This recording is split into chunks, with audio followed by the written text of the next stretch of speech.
అరే నేను నిజంగా ఒక సీరియస్ విషయం మాట్లాడడానికి వచ్చాను. నచ్చిన వాళ్ళు పూర్తిగా వీడియో ఎండింగ్ వరకు చూడండి. ముఖ్యంగా ఇది పెద్దవాళ్ళకి కూడా. అండ్ నచ్చకపోతే మీరు మ్యూట్లో పెట్టుకోండి, నో వరీస్.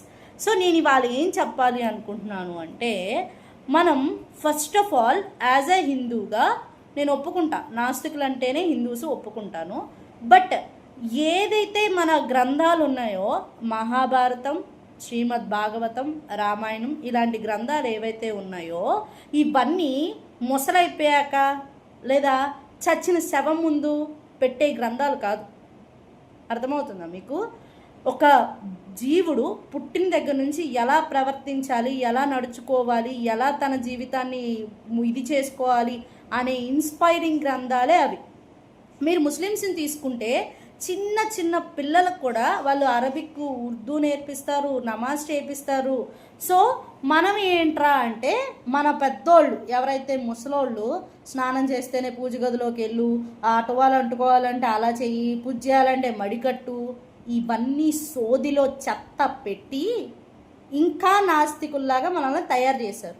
సో నా బెస్ట్ సజెషన్ ఏంటి అంటే, కనీసం నెక్స్ట్ జనరేషన్కి మీరు పిల్లలు పుట్టిన దగ్గర నుంచి, మీ కడుపులో పడిన దగ్గర నుంచే మీరు చదవండి. వన్స్ వాళ్ళకి మాట్లాడడం, చదవడం, రాయడం వచ్చిన దగ్గర నుంచి వాళ్ళకి భాగవతం నేర్పించండి, అలాగే భారతం కూడా నేర్పించండి. ఓకేనా?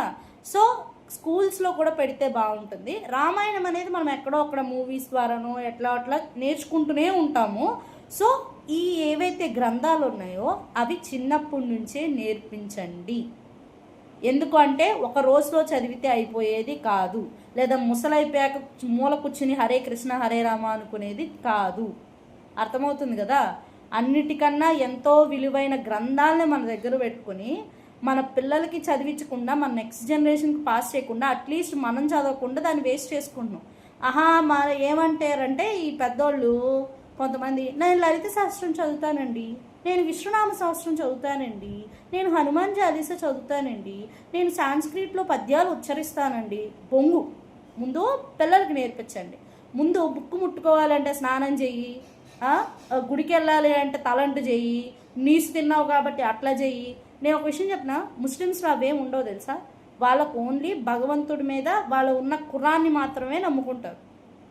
సో స్నానం చేస్తేనే ముట్టుకోవాలి, పీరియడ్స్ వస్తే ముట్టుకోకూడదు, ఇలాంటి చెత్త సోది మానేసి దాన్ని ఒక పుస్తకంలాగా, ఒక వాల్యుబుల్ పుస్తకంలాగా దాన్ని మన జీవితంలాగా చూసి చదవండి, నేర్పించండి, లేదా మాని పడేసేయండి మొత్తం.